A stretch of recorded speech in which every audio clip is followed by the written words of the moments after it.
রাস্তার বেড়ি যে টিকটক করে, যে ফেসবুকে নিজের ছবি নিজের শরীর অঙ্গভঙ্গি আপলোড করে, তো সে কি তোমার মতো এক বেড়ারে দেখাইয়া খুশি হইব? হে তো দেখাইছে কোটি কোটি মানুষের জন্য, তো তোমারে তো একলা তোমারে দিয়া লাভ কি? তুমি চরিত্র নষ্ট করে লাভ হইল কি? কথা বলেন না কেন? বেডির যদি এক পুরুষ দিয়ে হইতো তো বেডি কি এত মানুষের লাই দেখাইতো? এটা তো বেডি তো হিসাবে বুঝাই দিছে যে আমি কোনো এক পুরুষে তৃপ্ত নই।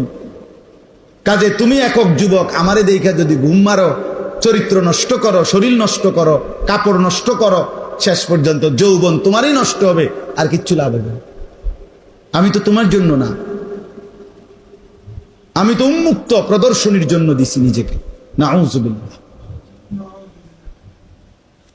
এই জন্য ভাইয়া চরিত্র নষ্ট না করি, আখলাক নষ্ট না করি।